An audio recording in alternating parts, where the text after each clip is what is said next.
बिस्मिल्लाहिर्रहमानिर्रहीम। Programme public की आवाज़ के साथ मैं हूं आपका मेज़बान मोहम्मद नवाज़ डायरी।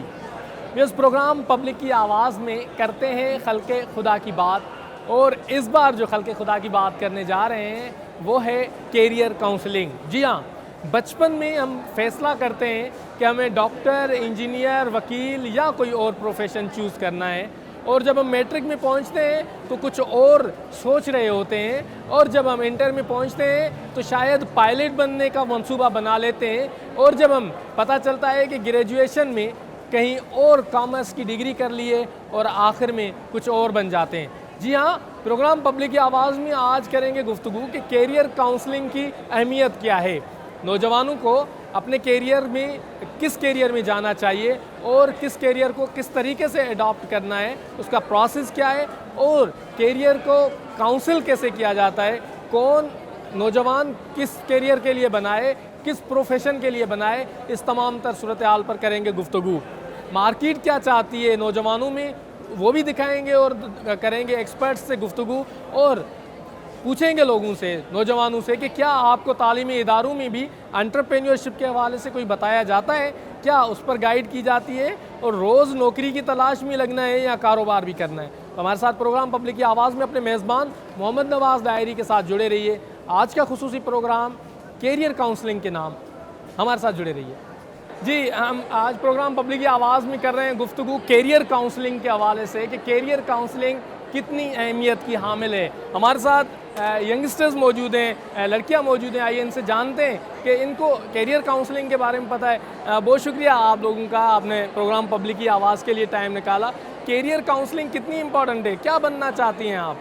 मैं एक अच्छी बिजनेस वूमेन बनना चाहती हूँ, और इसीलिए मैंने बीबीए में एडमिशन लिया है। अच्छा, बीबीए में एडमिशन लिया है। अब बिजनेस वूमेन क्यों?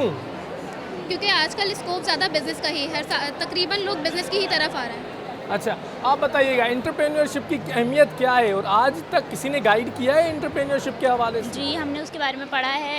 एंटरप्रेन्योरशिप क्या होती है, जैसे किसी को आइडियाज़ देना बिज़नेस के लिए, ये सब बिज़नेस के एंटरप्रेन्योरशिप में आता है, और ये बहुत ज़रूरी है। आइडियाज़ अगर कोई दूसरा बिजनेसमैन एंटरप्रेन्योरशिप के लिए देगा तो उसका बिज़नेस ग्रो करेगा। अच्छा, वैसे आप बताएं, आप कौन से डिपार्टमेंट से हैं? मैं एचआर के डिपार्टमेंट से। एचआर। अब आप क्या समझते हैं कि क्या ह्यूमन रिसोर्स दरकार होता है, किस किस्म का स्किल डेवलपमेंट की कितनी अहमियत है कैरियर काउंसलिंग में? कैरियर काउंसलिंग में ये बहुत ज़रूरी होता है, क्योंकि यही जो डिपार्टमेंट है यही आगे जो है अपने एम्प्लॉयज़ को जो है गाइड करता है किस तरह कंपनी को लेके चलना है, क्या वहाँ पे चीज़ें जो हैं उनको सब कुछ देखना, मतलब इसमें ही आ जाता है ह्यूमन रिसोर्स में। तो ये बहुत इंपॉर्टेंट है। बहुत इंपॉर्टेंट। अच्छा, वैसे आप लोगों से हम जानना चाहेंगे, बचपन में क्या बनना चाह रहे थे? डॉक्टर? नहीं एक मिनट, वन बाय वन। बचपन में वाकई मैंने सोचा था कि मैं इंजीनियर बनूंगी, लेकिन इंजीनियर के जब मैंने फर्स्ट ईयर किया तो फिर मुझे लग पता गया कि इंजीनियरिंग बहुत ज़्यादा मुश्किल है। हाँ, मैथमेटिक्स बड़ी मुश्किल है ना, मैथमेटिक्स तो मुझे नहीं बिजनेस आता। थोड़ा कम है, मतलब हल्का है उसके मुकाबले में। अच्छा, वैसे आप बताएं, मैं बैंकर बनना चाहती थी बचपन से। बचपन से ही? जी। तो अब भी तो बैंकर, आप बीबीए तो हाँ, आप बैंकर बन सकती हैं ना? बैंकर ही बनूंगी। अच्छा, बैंकर ही बनेंगी, माशाल्लाह। तो बड़ी टफ जॉब होती है बैंकर, जी, तो क्यों बनेंगी आप? क्योंकि मुझे बचपन से ही शौक है, मतलब बैंकिंग में जाने का। मुझे घर में सब बैंक में जाते हैं तो मुझे देखने का वो होता था कि सब बैंक में क्यों जाते हैं, मुझे भी बैंकर बनना है, इस वजह से। अच्छा, सारी बैंकर फैमिली है ना? जी। चलें, ज़बरदस्त हो गया। वैसे आप बताइएगा, बचपन में क्या मैं बनना? तो डॉक्टर बनना चाहती थी लेकिन मैं बीबीए में गई हूँ।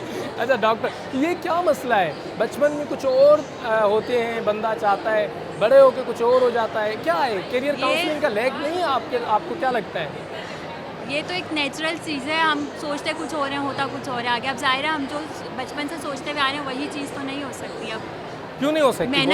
मेहनत करेंगे तो हो भी जाएगी, ऐसा नहीं है। मतलब पहली अपॉर्चुनिटी मेडिकल में थी, नहीं हुई, तो फिर हमने फिर बीबीए जो है वो गिव अप कर लिया मेडिकल को। वो फिर बाद में एमबीए, या फिर अगर वहाँ बीई में भी एडमिशन मिल जाती है तो फिर बंदा बीई भी कर लेगा, इंजीनियरिंग कर लेगा, तो बाद में फिर मतलब वो घूमता फिरता जब रहेगा। कोई और चॉइस नहीं होती फिर इंसान को वो चीज़ करनी पड़ती है जो सामने हो।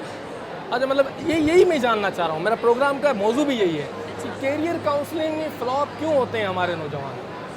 क्या प्रॉपर डायरेक्शन नहीं होती हमें? वो Proper टीचर्स जो direction है नहीं होती। इनिशियल लेवल पर नहीं होते जो बताएं। टीचर्स का होता है ज़्यादा, वो जिस तरह स्टूडेंट्स की हर किसी की नेचर अलग होती है, उसको समझना, उसको सबको साथ लेके चलना, एक सेकंड, जी। लेकिन ये चीज़ टीचर्स नहीं समझते। वो समझते हैं कि हर उंगली जो है ना वो बराबर ही होती है, जबकि ऐसा नहीं है। कुछ बच्चा जो है वो कम माइंड का होता है, नहीं इतना कर पाता, तो ये टीचर्स को चाहिए कि वो सबको साथ लेके चलें, और ताकि वो अपने जो उसके ख्वाब हैं वो पूरे कर सकें। अब आप कुछ कहना चाह रही थी? जी जी, मैं यही कहना चाह रही थी, टीचर्स की सबसे बड़ी मिस्टेक यही होती है कि वो अच्छे बच्चों को आगे रखते हैं और जो पढ़ने में थोड़े कम होते हैं उनको पीछे रखते हैं और हमेशा। फिर पीछे से वो सियासतदान बन जाते हैं ना। ऐसा ही है, बिल्कुल ऐसा। आप में से किसने जहाज उड़ाया है पीछे से बैठ के? पटाखे भी फाड़े, जहाज भी उड़ाए हैं, सब कुछ किया है। चले वैसे कैरियर काउंसलिंग आपकी नज़र में इम्पोर्टेंट है, इसका मतलब? बहुत इम्पोर्टेंट है। प्रोग्राम पब्लिक की आवाज़ में कर रहे हैं गुफ्तगू कैरियर काउंसलिंग पर, हमारे साथ जुड़े रहिए। आप बचपन में क्या बनना चाह रही हैं? मेरा बचपन से बस एक ही ख्वाब था कि मुझे डॉक्टर बनना है, चाहे वो कुछ भी हो, लेकिन मुझे मेडिकल की फील्ड कंटिन्यू करनी है। अच्छा, मैं ये कहना चाहूँगी कि सबको ये लगता है कि सिर्फ डॉक्टर जो है वो MBBS और BDS की हद तक, मतलब मेडिकल की फील्ड जो है वो सिर्फ इस हद तक महदूद है, लेकिन मैं ये कहना चाहूँगी कि सिर्फ BDS MBBS नहीं है। अगर जो अभी फ्यूचर डॉक्टर्स आने वाले हैं, मैं उनसे ये कहूँगी कि आप लोग मेडिकल की फील्ड को समझो। वो मेडिकल की फील्ड जो है वो एक बहुत वास्ट फील्ड है, उसमें ज़रूरी नहीं है कि जो है सिर्फ MBBS और BDS की हद तक ही इंसान रहे। बायोटेक है, बायोकेमिस्ट्री है, PharmD है, DPT है, BSMT है, जो हम कर रहे हैं। इनफैक्ट मैं अभी जो इनरोल हूँ वो मैं कार्डियक परफ्यूजन में इनरोल हूँ। और दूसरा ये कि मेरे नाम के साथ डॉक्टर लग रहा है, इनफैक्ट मैं कार्डियोलॉजिस्ट कहलाई जाऊँगी। तो मैं यही कहना चाहूँगी कि आप जो लोग होते हैं ना जो MBBS बोलते हैं कि सिर्फ MBBS ही करना था, मैं बोलती हूँ नहीं, MBBS के अलावा भी बहुत सारी चीज़ें हैं, आप उन पे भी फोकस करो। तारों से आगे जहाँ और जी। भी अभी इसके इम्तिहान और भी हैं। आप जिन्ना से ताल्लुक़ रखती हैं, साइबर टेक्नोलॉजी, बेहतरीन टेक्नोलॉजी मौजूद है, ऐसा ही है? जी जी। तो क्या कहेंगे उस पर? साइबर टेक्नोलॉजी जिन्ना लोग जो देख रहे हैं उनके लिए बता दें कि डॉक्टर तारिक से कैसे रब्ता करेंगे? इसके बारे में मैं कुछ नहीं कह सकती हूँ। साइबर टेक्नोलॉजी की कितनी अहमियत है वैसे आपको? अहमियत तो मेरी नज़र में तो इनफैक्ट बहुत ज़्यादा अहमियत है। कोविड आया था तो इसमें हम ही थे, मेडिकल टेक्नोलॉजी वाले ही पीछे खड़े हुए थे, तो बस मतलब उसके Even बाद portable से ventilators आप लोगों ने कोविड के बाद ही हमारी अहमियत पता चली, लाइक हमें भी अपनी बाद में ही पता चली। चलें, ज़बरदस्त हो गया। वैसे कैरियर काउंसलिंग इनिशियली आप तो हमारी मुआशरे में जिसको वाइट कोट पहन लिया, जिसने उसको सक्सेसर समझाया जाता है कि ये ही सक्सेस हिमसेल्फ और her self in the field of professions. आपको क्या लगता है कि डॉक्टर्स के अलावा भी कोई प्रोफेशन है या सिर्फ मेडिकल ही है? नो, डॉक्टर के अलावा भी बहुत सारे प्रोफेशंस हैं, बहुत ज़्यादा, क्योंकि अपनी जगहें First हैं of all, सबसे और उसको पहले तो वो जगह interest देनी की बात होनी चाहिए। चाहिए। लाइक हमारे यहाँ तो नहीं दी जाती, लाइक डॉक्टर्स हैं तो MBBS और BDS वाली बात होती है, लेकिन ऐसा नहीं है। सिर्फ MBBS नहीं है, वाइट कोट में बहुत सारे जी, वाइट कोट में इनफैक्ट बायोकेमिस्ट्री वाले वाइट कोट पहन के बैठे हुए होते हैं। फार्मेसी वाले पहन। जी, फार्मेसी वाले पहन के बैठे हुए होते हैं। तो यही कि मैं कहना चाहूँगी कि सिर्फ MBBS BDS वाले नहीं होते सिर्फ डॉक्टर्स, इसके अलावा भी बहुत सारे डॉक्टर्स बन सकते हैं। अच्छा, वैसे एक बात आखिरी फाइनल आप तीनों से पूछूंगा, कैरियर काउंसलिंग क्या निचली सतह पर बताई जाती है, सिखाई जाती है, इन्फॉर्म किया जाता है, गाइड किया जाता है? आपको लगता है कैरियर काउंसलिंग हमें शुरू से जो है, बस जब से ये सुना हुआ होता है कि सिर्फ इंजीनियर, शुरू में तो ये था सिर्फ इंजीनियर डॉक्टर ही बनना है, लेकिन अब जैसे जैसे हमारे पास फील्ड्स आ रही हैं, BBA MBA IT कंप्यूटर से रिलेटेड इतनी ज़्यादा फील्ड्स आ रही हैं आजकल, तो मैं यही कहूँगी कि जिस चीज़ में आपका इंटरेस्ट है, पेरेंट्स बच्चों को फोर्स करते हैं कि आपने डॉक्टर बनना है, इंजीनियर बनना है, लेकिन ऐसा नहीं है। जिस चीज़ में बच्चे का इंटरेस्ट है, इनफैक्ट आजकल जो फैशन डिज़ाइनिंग इतनी इन है, तो आप बहुत कुछ कर सकते हो। मैं बस यही कहूँ। आप बताइए, आप क्या कहेंगे कैरियर काउंसलिंग? बस ये सेम यही कहूँगी कि जिसमें आपको इंटरेस्ट है आप उसमें ज़्यादा करें। और मेडिकल में तो बहुत ज़्यादा BS आप देखें कितने सारे, जोलॉजी है, बॉटनी है, हर फील्ड का अपना अपना मकसद होता है। ज़रूरी नहीं है कि आपको इंजीनियरिंग जाना है, उसमें जाना है, कॉमर्स में जाना है, BBA करना है, नो, हर फील्ड का अपना स्कोप होता है। चलो आप आखिर में आप कोई पैगाम? मेरी तरफ से यही कि work for hard for your dreams. चलें, प्रोग्राम पब्लिक की आवाज़ में कर रहे हैं गुफ्तगू कैरियर काउंसलिंग के हवाले से, और डॉक्टर्स से भी पूछा कि सिर्फ वाइट कोट में MBBS BDS होते हैं या दीगर लोग भी होते हैं, तो उनकी जानिब से वजाहत कर दी गई है। प्रोग्राम पब्लिक की आवाज़ में दीगर प्रोफेशन से भी मुलाकात करेंगे, हमारे साथ जुड़े रहिएगा। जी, प्रोग्राम पब्लिक की आवाज़ में कर रहे हैं गुफ्तगू करियर काउंसलिंग की इंपॉर्टेंस पर, और हमें मैथ कम्युनिकेशन के भी स्टूडेंट मिले, आइए गुफ्तगू करते हैं। आपने माइनर पढ़ा हुआ है मैथ कम्युनिकेशन, क्या नाम है आपका? शिजा, कौन सी यूनिवर्सिटी से हैं आप? कराची यूनिवर्सिटी। कराची यूनिवर्सिटी। आप बताइएगा कि करियर काउंसलिंग की कितनी अहमियत है आपकी नज़र में? देखें, करियर काउंसलिंग की अहमियत इसी तरह जैसे आप कोई कोर्स पढ़ते हैं, क्योंकि it's actually give you the direction कि आपने किस तरफ जाना है और क्या सेलेक्ट करना है। और ये इनिशियल लेवल से अगर बताया जाए स्टूडेंट्स को, the moment they take admissions, उसी वक्त उन्हें पता होगा कि they are going to be there and this is going to be their profession. तो आज भी जैसे हम यहाँ पर आए बुक आप एक मिनट, आप नाराज़ तो में, नहीं है ना? हमारी तरफ तो देखें। जी हाँ, बोले। हम जैसे अभी जॉब फेयर में आए तो यहाँ पर काफ़ी सारे स्टॉल्स पर उन्होंने हमसे यही पूछा सबसे पहले कि आपको किसी ने करियर काउंसलिंग की है, आपको बताया कि व्हाट इज़ योर इंटरेस्ट। तो बेसिकली करियर काउंसलिंग जो है ना, वो आपको आप में इनकलकेट करता है कि आपका आइडिया क्या है, what are you going to become. तो this is as important as you are getting the degree. You belong from the IR department, international relations. International relations में आपको क्या लगता है कि फॉरेन अफेयर्स में हमारे नौजवानों का इंटरेस्ट है? हमेशा CSS के पेपर में फॉरेन अफेयर्स में फेल हो जाते हैं, तमाम तर जगहों पर फॉरेन अफेयर्स। तो क्या वजह है आपकी नज़र में कि? देखिए, उसकी मेजर वजह ये है कि फॉरेन अफेयर्स एक काफ़ी प्रेस्टीजियस, या मैं ये कहूँ कि एक हाई प्रोफाइल पोस्ट है, और एक ऐसा इदारा है which is not only representing our country domestically but also globally. तो उसके लिए हम वही अगेन बात आती है कि हमारे स्टूडेंट्स ख्वाहिश तो करते हैं, सबकी होती है, बट उस तरह हमें ग्रो नहीं या उस तरह नर्चर नहीं किया जाता कि उसी तरह का लाइफस्टाइल हो और उसी तरह को हम एक लेवल पर आके then we become to be a part of it. चले, प्राउड ऑफ यू, जिस तरीके से आप गुफ्तगू कर रही हैं, मुझे फ़ख्र है कि आप यू आर वेरी टैलेंटेड।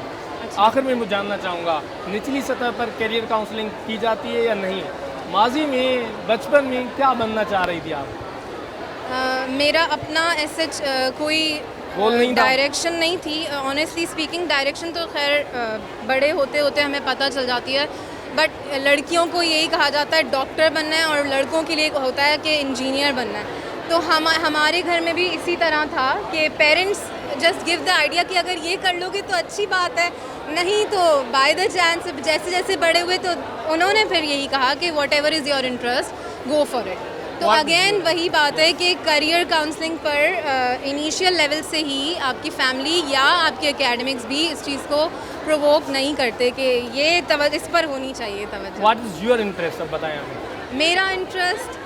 मेरा इंटरेस्ट काफ़ी डाइवर्स है। मैं चाहती हूँ कि I just want to become like a value adding person in a way कि मैं जिस भी शोबे में जाऊँ, जिस भी जगह काम करूँ, एक आइडिया क्रिएट कर सकूँ, या ये कि एक इमेज क्रिएट कर सकूँ for the country, for the society, for the betterment of our society. Wish you best of luck.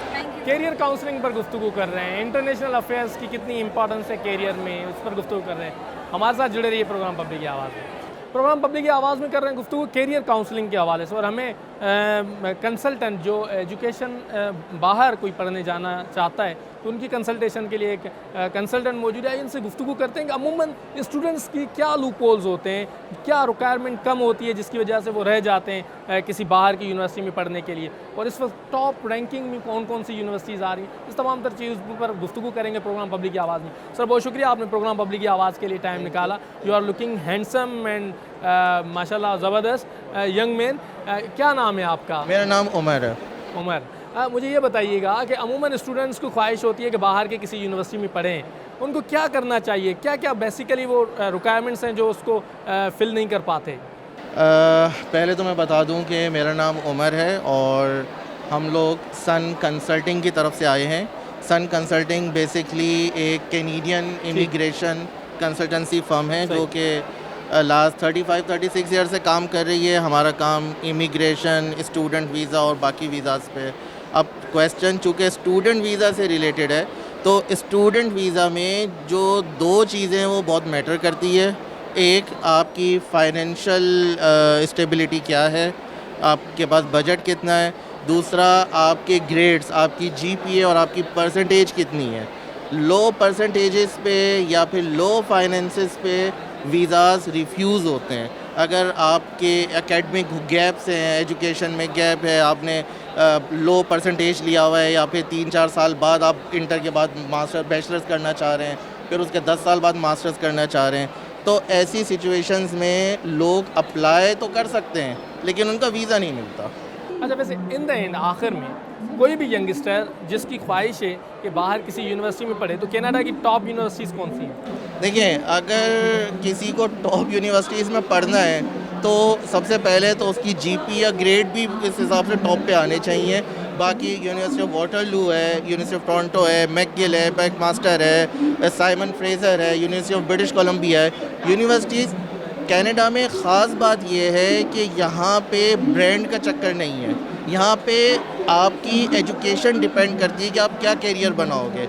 आप एक हल्की कॉलेज या हल्की यूनिवर्सिटी से पढ़ के भी इमिग्रेशन ले सकते हो, अपना करियर बना सकते हो। आखिर में आपने फाइनेंस की बात की है कि कनाडा में कोई यानी गरीब बंदा नहीं जा सकता, कोई गरीब कोई स्कॉलरशिप कोई नहीं है?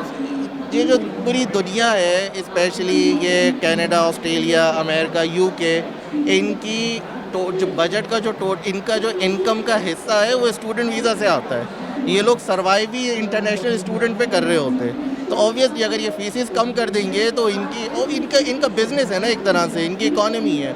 कम से कम भी 15 to 30,000 कैनेडियन डॉलर, अगर मैं यूएस डॉलर की बात करूँ, पाकिस्तानी बताएं, हमारी कौम समझे ताकि पाकिस्तानी रुपीस की बात करूँ तो बाहर पढ़ने का एक बैचलर्स करने का खर्चा इन टॉप कंट्रीज़ में कुछ नहीं तो 35 से 40 लाख रुपए सालाना है, ठीक हो, एक साल का।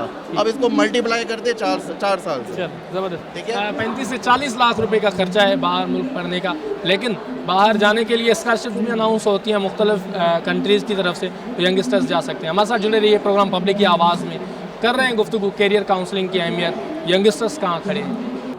जी, प्रोग्राम पब्लिक की आवाज़ में कर रहे हैं गुफ्तगू करियर काउंसलिंग की इम्पॉर्टेंस, और ओवरसीज़ एम्प्लॉयमेंट कॉरपोरेशन की तरफ से भी इस चीज़ का बंदोबस्त किया जाता है कि दुनिया के मुख्तलिफ जगहों पर क्या क्या अपॉर्चुनिटीज़ हैं ये बताया जाता है। यहाँ ऑफिशियल्स मौजूद हैं, आइए इनसे गुफ्तगू करते हैं। सर, बहुत शुक्रिया आप दोनों का प्रोग्राम पब्लिक की आवाज़ के लिए टाइम निकाला। ओवरसीज़ एम्प्लॉयमेंट कॉरपोरेशन का बेसिकली काम क्या है और यंगस्टर्स को कैसे फ़ायदेमंद देते हैं? देखें, ये पाकिस्तान का वाहिद इदारा है ओवरसीज़ एम्प्लॉयमेंट कॉरपोरेशन, जो कि मिनिमम चार्जेस पे जॉब एब्रोड प्रोवाइड करता है। जहाँ तक यंगस्टर की बात है तो हमारे पास कोरिया के लिए, जापान के लिए एक रिकॉग्नाइज्ड प्रोग्राम है, उसका एक एडाप्टेड प्रोसीजर है। उसमें हम उनको लैंग्वेज की ट्रेनिंग भी देते हैं, कोरिया के लिए भी, जापान के लिए भी। जैसा कि अभी हमने रिसेंटली जनवरी के महीने में कोई 25,000 कोरिया के लोगों को जो है भर्ती किया है। कोरिया के लोगों को? जी नहीं, कोरिया के लिए लोगों को भर्ती किया है। अच्छा, 25,000? और उनके टेस्ट हमारे पास हो रहे हैं। जैसे जैसे वो टेस्ट यहाँ से क्लियर करेंगे हम उनको HRD कोरिया में वीज़ा प्रोसेस के लिए लेके जाएंगे। ठीक है सर, आप बहुत शुक्रिया, आपने ड्रेसिंग भी बहुत खूबसूरत की है, बहुत अट्रैक्टिव की है। आप बताइएगा कि आपका पूरा नाम क्या है और उसी से हमें रिलेटेड बता दें कि यंगस्टर्स में क्या लूपहोल्स छोड़ते हैं जो ओवरसीज़ उनको नहीं उठाते। सर इरशाद चन्ना नाम है मेरा, ठीक है। यंगस्टर सर, हमारे पास ये जो हमारा इदारा है, असल में ये गवर्नमेंट का ही एक ही इदारा है रिक्रूटिंग जो काम करता है। ये तो प्राइवेट एजेंसीज़ हैं और बड़ी ज़्यादा से ज़्यादा जो अपॉर्चुनिटीज़ आती हैं फेयर जॉब्स, तो वो ओवरसीज़ के थ्रू हम रिलाई करते हैं वो, क्योंकि वो गवर्नमेंट का इदारा है। ज़्यादातर जो होते हैं रिक्रूटिंग कंपनीज ऐसी भी होती हैं कि फ़ेक एडवर्टाइजमेंट और फेक काम करती हैं, तो उस हिसाब से ज़्यादातर जो लोग हैं ओवरसीज़ पर रिलाई करते हैं। प्रोग्राम पब्लिक की आवाज़ में कर रहे हैं गुफ्तगू कि करियर काउंसलिंग की इंपॉर्टेंस क्या है, दुनिया में क्या रिक्वायरमेंट है, डिमांड है, सप्लाई क्या हो रहा है। हमारे साथ जुड़े रहिए प्रोग्राम पब्लिक की आवाज़।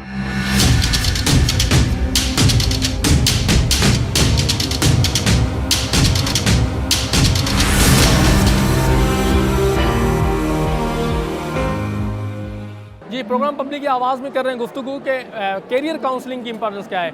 यहाँ पर शानदार इदारा हमारा, जिस इदारे पर हमें फ़ख्र है, PIA की तरफ से एक मौजूद हैं ऑफिशियल्स, आइए इनसे गुफ्तगू करते हैं और जानते हैं करियर काउंसलिंग की इंपॉर्टेंस क्या है PIA के। आज भी पाकिस्तान में लाखों लोगों की ख्वाहिश होती है कि PIA में नौकरी करे। सर, बहुत शुक्रिया, आपने प्रोग्राम पब्लिक की आवाज़ के लिए टाइम निकाला। अपना तारुफ करवा दीजिएगा, साथ में बताइएगा करियर काउंसलिंग की इंपॉर्टेंस क्या है। जी, मेरा नाम सैयद कमर मकबूल है। मैं जनरल मैनेजर हूँ PIA में और PIA के गवर्नमेंट अफेयर्स और इंटरनेशनल अफेयर्स देखता हूँ। ये मेरी रिस्पॉन्सिबिलिटी है। PIA आपका एक कौमी इदारा है और अल्हम्दुलिल्लाह PIA in the past has been a glory, और अभी भी माशाल्लाह हर आदमी की कोशिश यही होती है कि कौमी एयरलाइन में अपने जॉब क्रिएट करे या वहाँ पे जॉब ले ताकि प्रोग्रेस कर सके। अभी माशाल्लाह अगर देखें तो PIA में जो maximum numbers of man power रही है वो तकरीबन 23-22,000 के करीब रही है, जो कि अभी रैशनलाइज होकर हमने उसको कम भी करने की कोशिश की है। मगर कमी का मकसद ये नहीं है कि हम खुदा न खासा कोई लोगों को निकाल रहे हैं, but they have been give compensated as per policies and rules.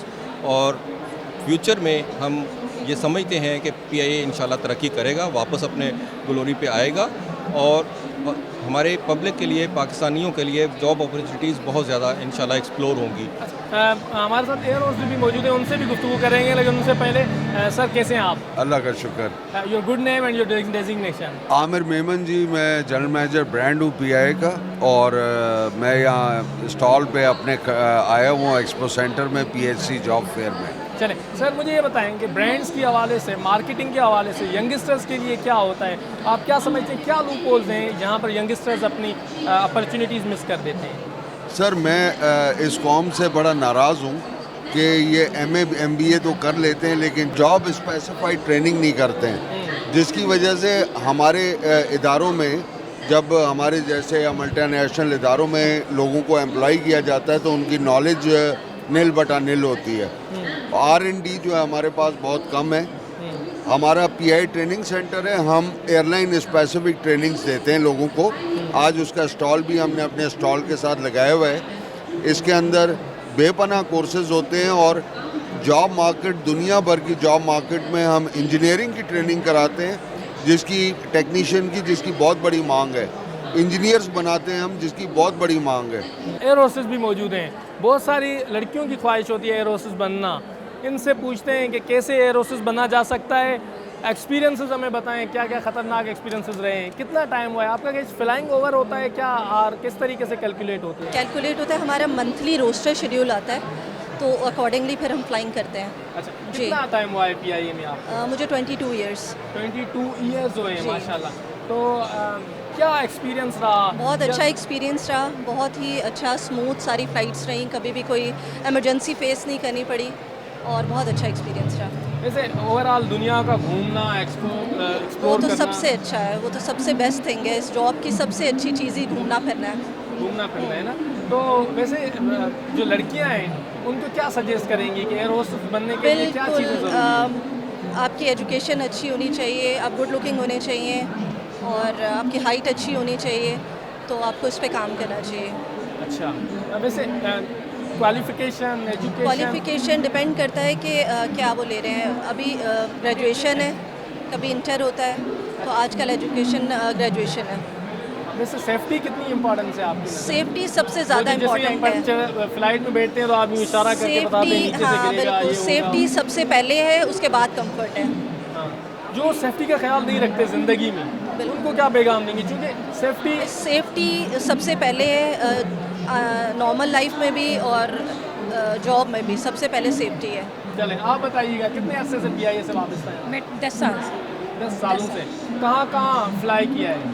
जहाँ जहाँ PIA की फ़्लाइट्स जाती हैं हम वहाँ। चले माशाल्लाह। तो वैसे कैसा एक्सपीरियंस रहा है आपका? बहुत अच्छा, बहुत अच्छा, बहुत अच्छा, अल्हम्दुलिल्लाह। जो लड़कियाँ इस प्रोफेशन में आना चाहती हैं, वेलकम, हम उनको वेलकम करेंगे, आएँ, बिल्कुल आएँ, बहुत अच्छा है, वेलकम करते हैं। वैसे प्राइवेट ऑर्गेनाइजेशंस आने के बाद क्या फ़र्क पड़ा है आपकी नज़र में? किस चीज़ में? प्राइवेट दीगर जो कंपनीज भी आ गई हैं, कॉम्पिटिटर्स आ गए हैं, उसके कंपेरिजन में आप क्या समझते हैं कि जॉब की अपॉर्चुनिटी? देखिए, प्राइवेट और गवर्नमेंट में तो बड़ा फ़र्क है, बहुत ज़्यादा फ़र्क है। चलिए, आप बताइएगा मैडम, आप बेसिकली मुझे बड़ी वैरायटी नज़र आ रही है आप लोगों में भी, तो वैसे आप ये बताइएगा कि कितने अरसे से PIA से वापस आए, और ओवरऑल जो लड़कियां हैं वो तो डरती हैं फ्लाई करने से, आप कैसे खौफ होता है? नहीं नहीं, आप डरने की ऐसी कोई बात नहीं, मुझे भी 10 ईयर्स हो चुके हैं अल्हम्दुलिल्लाह, और इट्स अ नाइस एक्सपीरियंस। आप एक्सप्लोर करते हो, आप दुनिया, आप जहाँ आप जा सकते हो, आप बहुत कुछ सीखने को मिलता है यहाँ पे आके। आपका कॉन्फिडेंस लेवल बढ़ता है, बहुत सारी चीज़ें हैं। So it's a nice experience overall. Programme public की आवाज़ में कर रहे हैं गुफ्तगू कैरियर काउंसलिंग की इंपॉर्टेंस पर, और आज इस वक्त जो है वो एयर होस्टेस से भी गुफ्तगू हुई, PIA ऑफिशियल से भी गुफ्तगू हुई। हमारे साथ जुड़े रहिए प्रोग्राम पब्लिक की आवाज़ में। प्रोग्राम पब्लिक की आवाज़ में कर रहे हैं गुफ्तगू कि किस तरीके से PIA को भी ज्वाइन किया जा सकता है। हमारे साथ जुड़े रहिए प्रोग्राम पब्लिक की आवाज़ में। रिक्रूटमेंट मैनेजर खड़ी है, वो बताएंगे कि PIA को कैसे ज्वाइन कर सकते हैं। मैडम बहुत शुक्रिया, आपने भी प्रोग्राम पब्लिक की आवाज़ के लिए टाइम निकाला। Your good name, your designation, youngsters कैसे PIA को अप्रोच कर सकते हैं। अस्सलाम वालेकुम ऑल ऑफ़ यू, और मेरा नाम नजमा गुलजार है। मैं मैनेजर रिक्रूटमेंट हूँ पाकिस्तान इंटरनेशनल एयरलाइन में, अल्हम्दुलिल्लाह।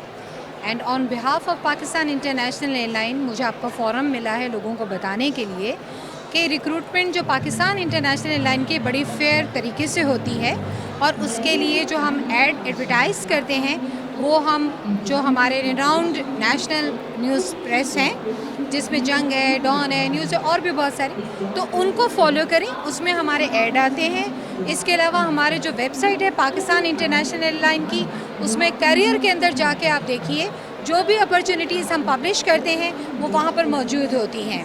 बहुत शुक्रिया। प्रोग्राम पब्लिक की आवाज़ में कर रहे हैं गुफ्तगू कैरियर काउंसलिंग कितनी इंपॉर्टेंस है, यंगस्टर्स क्या लूप होल छोड़ते हैं, और बड़ी सैर हासिल गुफ्तगू आपने सुनी प्रोग्राम पब्लिक की आवाज़ में।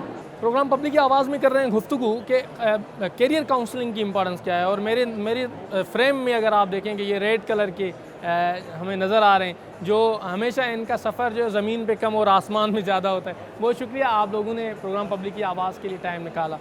जानना चाहेंगे कि कैरियर काउंसलिंग की क्या इंपॉर्टेंस है आपकी नज़र में, और जो लड़कियां कैरियर काउंसलिंग के तहत एयर होस्टेस बनना चाहती हैं उनके लिए क्या प्रोफेशन है, क्या इस प्रोफेशन में बेहतरी है या क्या एक अट्रैक्शन है। अट्रैक्शन तो of course first of all हमारा इतना अच्छा यूनिफॉर्म है, फिर दूसरा ये है कि आपको बहुत सारे मौके मिलते हैं कि आप बाहर सफ़र कर सकें, आप मुख्तलिफ़ नेशनलिटी के लोगों से मिल सकें, उनका कल्चर जान सकें, उनकी ज़बान जान सकें, और इसके अलावा आप एक तरह से पाकिस्तान को रिप्रेजेंट कर रहे होते हैं, अपनी कंट्री को रिप्रेजेंट कर रहे होते हैं, जिसमें आप ये बताते हैं कि हम जो हैं पाकिस्तान की पहली बजट एयरलाइन है जो 1 नवंबर से माशाल्लाह से ऑपरेशंस में आ गए हैं। चलें, आप बताइएगा, आप वैसे आपने इस कैरियर को क्यों ज्वाइन किया है एज एयर होस्टेस? मैं बचपन से ही एयर होस्टेस बनना चाहती थी, और मुझे अट्रैक्ट किया फ्लाईजिना के यूनिफॉर्म में ने, क्योंकि मेरा रेड कलर फेवरेट था, और overall as a airline best airline है। आप वैसे रेड कलर रेवोल्यूशन की भी निशान है, इनकलाब की निशान। It's a इनकलाब in aviation industry of Pakistan. This is the first low cost air carrier in Pakistan. चलें, प्रोग्राम पब्लिक की आवाज़ में कर रहे हैं गुफ्तगू कि जो कैरियर काउंसलिंग है उसकी क्या इंपॉर्टेंस है। हमारे साथ जुड़े रहिए प्रोग्राम पब्लिक की आवाज़ में। पब्लिक की आवाज़ में गुफ्तगू कैरियर काउंसलिंग के हवाले से हमारे साथ ये रज़ाकार मौजूद हैं। रेस्क्यू 1112 सिंध में बेहतरीन तरीके से काम कर रहा है। 15 मिनट में 15 से 10 मिनट में एम्बुलेंस आ जाती है और रिकवर कर देती है, और एम्बुलेंस भी ऐसी कि शायद पूरे पाकिस्तान में ऐसी फैसिलिटी हो। Proud of on these steps of the Sindh government. उसी के हमारे साथ ये मौजूद हैं जवान। आइए गुफ्तगू करते हैं, पूछते हैं कि एक यंगस्टर जिसकी कैरियर काउंसलिंग की क्या इंपॉर्टेंस है और इस कैरियर में कैसे आ सकता है। बहुत शुक्रिया आप दोस्तों का। Engineer Ruhan, you are from the graduate from NED university. Exactly ठीक है। रूहान साहब मुझे बताइएगा कि एक यंगस्टर किस तरीके से इस प्रोफेशन में आ सकता है। बेसिकली यंगस्टर्स के लिए यहाँ पे जो जॉब सीकिंग के लिए लगाया गया था, हमारा मकसद यहाँ पे जॉब सीकिंग नहीं था, हमारा मकसद पब्लिक अवेयरनेस सेशन क्रिएट करना था, ताकि लोगों को ये पता हो कि 1112 को डायल करेंगे, चाहे उनको एम्बुलेंस सर्विस चाहिए हो, वाटर रेस्क्यू सर्विस चाहिए हो, या फायर फाइटिंग के हवाले से चाहिए हो, या मेडिकल इमरजेंसी हो, हर हवाले से ये 1112 डायल करें और फ्री ऑफ कॉस्ट सारी सर्विसेज अंडर वन अम्ब्रेला इनको प्रोवाइड कर दी जाएगी। ये से रेस्क्यू 1112 बहुत अच्छा काम कर रहा है, और 1112 डायल करें अगर रेस्क्यू की ज़रूरत पड़े। इस प्रोफेशन में आने के लिए भी इनकी ऑफिशियल साइट्स होती हैं जहाँ पर आया जा सकता है। हमारे साथ जुड़े रहिए प्रोग्राम पब्लिक की आवाज़। जी, प्रोग्राम पब्लिक की आवाज़ में कर रहे हैं गुफ्तगू कैरियर काउंसलिंग और बैंक्स की क्या रिक्वायरमेंट्स होती है, यंगस्टर्स बैंक्स में कैसे जा सकते हैं, इस पर गुफ्तगू करते हैं। बहुत शुक्रिया मैडम, आपने प्रोग्राम पब्लिक की आवाज़ के लिए टाइम निकाला। आपके पास चूँकि आप HR से ताल्लुक़ रखती हैं, एक बैंक में जाने के लिए यंगस्टर्स जो आते हैं, आपको क्या लगता है कि बैंकर बनने के लिए क्या रिक्वायरमेंट होती है? देखिए it's very simple, you need to be a graduate. हमारे स्टैंडर्ड चार्टर्ड की मिनिमम रिक्वायरमेंट है कि आपकी ग्रेजुएशन हुई भी होनी चाहिए, but apart from that I think you need to really groom your self. आपकी प्रेजेंटेशन स्किल्स, आपका कॉन्फिडेंस लेवल, आपके कम्युनिकेशन स्किल्स एंड आप अपने आप को प्रेजेंट कैसे करते हैं ये बहुत ज़्यादा मैटर करता है। जो आपके क्वेश्चंस होते हैं उसको कितनी अच्छी तरह आप आर्टिकुलेट करके अपने जवाब देते हैं, कितना आप वेल रेड अप हैं ऑन इकोनॉमी, कि आपकी ओवरऑल अराउंड यू आपकी सराउंडिंग्स में क्या हो रहा है, आपकी इकोनॉमिक इकोनॉमिकली आपकी कंट्री में क्या सब चीज़ें चल रही हैं, इंटरेस्ट रेट्स क्या जा रहे हैं। तो you should have awareness of all these things. ठीक है, बहुत शुक्रिया। प्रोग्राम पब्लिक की आवाज़ में कर रहे हैं गुफ्तगू कि HR क्या चाहता है यंगस्टर्स से। हमारे साथ जुड़े रहिए प्रोग्राम पब्लिक की आवाज़। जी, प्रोग्राम पब्लिक की आवाज़ में कर रहे हैं गुफ्तगू कैरियर काउंसलिंग के हवाले से, और जो नौजवान फोर्सेस में जाना चाहते हैं, ख़ास तौर पर SSU के कमांडो बनना चाहते हैं, उनको क्या करना चाहिए। हमारे साथ मौजूद हैं ईसा साहब, मोहम्मद ईसा साहब। आइए इनसे भी गुफ्तगू करते हैं। लेडी कमांडो भी मौजूद है, एक फ्रेम तो ज़रूर दिखाएं इनका। आइए गुफ्तगू करते हैं। सर, बहुत शुक्रिया, आपने प्रोग्राम पब्लिक की आवाज़ के लिए टाइम निकाला। एक नौजवान जो है अगर कमांडो बनना चाहे तो किस तरीके से बन सकता है? अस्सलाम वालेकुम, मोहम्मद ईसा नाम है मेरा। मैं SSU की ट्रेनिंग ब्रांच को ऐड करता हूँ। सबसे पहले आपका मशकूर हूँ कि आपने मौका दिया मुझे। SSU में आने के लिए SSU की जो एक दिखावा है वो खाली दिखावा नहीं है। स्पेशली आपने हमारे कई कमेंट्स देखे होंगे, रिसेंटली KPO अटैक हुआ था, उसमें हमारे DSP साहब शहीद अपना ज़ख्मी हुए। उसके बाद और भी हमारे जवान उसमें ज़ख्मी हुए और रेंजर्स के जवान उसमें शहीद हुए, पुलिस वाले शहीद हुए। लेकिन SSU फर्स्ट रिस्पॉन्डर था। इसकी वजह जो है उसकी वजह हमारी SSU की ट्रेनिंग है। हम जिस तरीके से रिक्रूटमेंट करते हैं इसी तरीके से उस मेल या फीमेल कमांडो की ट्रेनिंग करते हैं। ट्रेनिंग के लिए हम नेवी सील कोर्स कराते हैं और ATS सिमली IB का सेंटर वहाँ से कोर्स कराते हैं। आर्मी का खारियाँ पबी वहाँ से कोर्स कराते हैं। इंटरनेशनल हमने कई अपने कमांडोज़ को अमेरिका भेजा है। Proud of you, proud of. मेरा पूरा हेड ऑफिस भी आपका घूमा हुआ है। फीमेल लेडी कमांडो हमारे साथ मौजूद हैं। हमने सुना है कि ख़वातीन तो सिनफ़े नाजुक होती हैं, फिर ये इतना बड़ा वज़न कैसे उठा लिया आपने? जैसा कि सर ने अभी आपको ट्रेनिंग के बारे में बताया, जब इतना हम ट्रेन होते हैं तो उसके बाद ये वेट कुछ लगता नहीं है और ना नाजुकपन रहता है। तो इसीलिए हम मर्दों के बराबर जब चलते हैं तो फिर इस चीज़ का वज़न इतना नहीं लगता। तो इसका मतलब है अब हमें मेकअप का खर्चा करना नहीं है। अब नहीं, अब ख़वातीन हैं, मेकअप तो करेंगी खैर, पर ये है कि मैनेज कर लेते हैं मेकअप भी और वज़न भी। जी जी, अल्हम्दुलिल्लाह। लाइटर नोट, मजाक कर रहा था आपसे। जैसे एक खातून को कमांडो बनने के लिए क्या क्या मराइल होते हैं और क्या लड़कियों को भी इस फील्ड में आना चाहिए आपके लिए? जी बिल्कुल आना चाहिए। जैसे लेडीज़ हर फील्ड में हैं अभी तो अल्हम्दुलिल्लाह, तो पुलिस में भी आना चाहिए, कमांडो भी बनना चाहिए। जितनी ट्रेनिंग लेडीज़ की होती है, जेंट्स की होती है, उतनी लेडीज़ की होती है, सेम ही होती है सारी ट्रेनिंग। तो जब हम सारी ट्रेनिंग करते हैं उसके बाद हम भी एक कमांडो बन जाते हैं और हम तो चाहते हैं कि और भी लेडीज़ आएँ, सब आएँ। चले, ये कमांडोज़ हैं और हमें इन पर फ़ख्र है। जिस तरीके से स्टैंडर्ड वे में ये ट्रेनिंग होती है और इनका जो मरहला होता है वो भी हमने प्रोग्राम पब्लिक की आवाज़ में दिखाया हुआ है। तो यकीनन कमांडो बने तो आप इन लोगों की तरह बने और हमें इन पर फ़ख्र है। हमारे साथ जुड़े रहिए प्रोग्राम पब्लिक की आवाज़। जी, प्रोग्राम पब्लिक की आवाज़ में हमने जाना कि कैरियर काउंसलिंग कितनी इम्पॉर्टेंट से बात की उन नौजवानों से कि वो मुस्तकबिल में क्या बनना चाहते हैं और माजी में बचपन में उनके क्या इरादे थे, कैरियर काउंसलिंग उनकी कैसे की गई। उसी के साथ साथ हमने गुफ्तगू की इन तमाम कंपनीज़ के HR डिपार्टमेंट से कि उनको नौजवानों में किस किस्म की क्वालिटी चाहिए, क्या उनको स्किल्स चाहिए जिस बुनियाद पर वो रिक्रूट कर रहे हैं, और एंटरप्रेन्योरशिप की क्या इंपॉर्टेंस है, बिज़नेस और नौकरी में क्या फ़र्क है। इन तमाम तर चीज़ों पर गुफ्तगू की। एक अंग्रेज़ी का मुहावरा है कि first learn and then earn, पहले सीखें और फिर कमाएं, कि फार्मूला यकीनन एक अहमियत का हामिल है। प्रोग्राम पब्लिक की आवाज़ में अपने मेज़बान मोहम्मद नवाज़ डायरी को, अपनी camera team Zubair Hussain, Ashfaq सहोत्रा, technical team Amjad Javed, Danesh Kumar के साथ दीजिए इजाज़त। किसी और मौजू के साथ प्रोग्राम पब्लिक की आवाज़ में हाज़िर होंगे, तब तक के लिए अल्लाह निगहबान।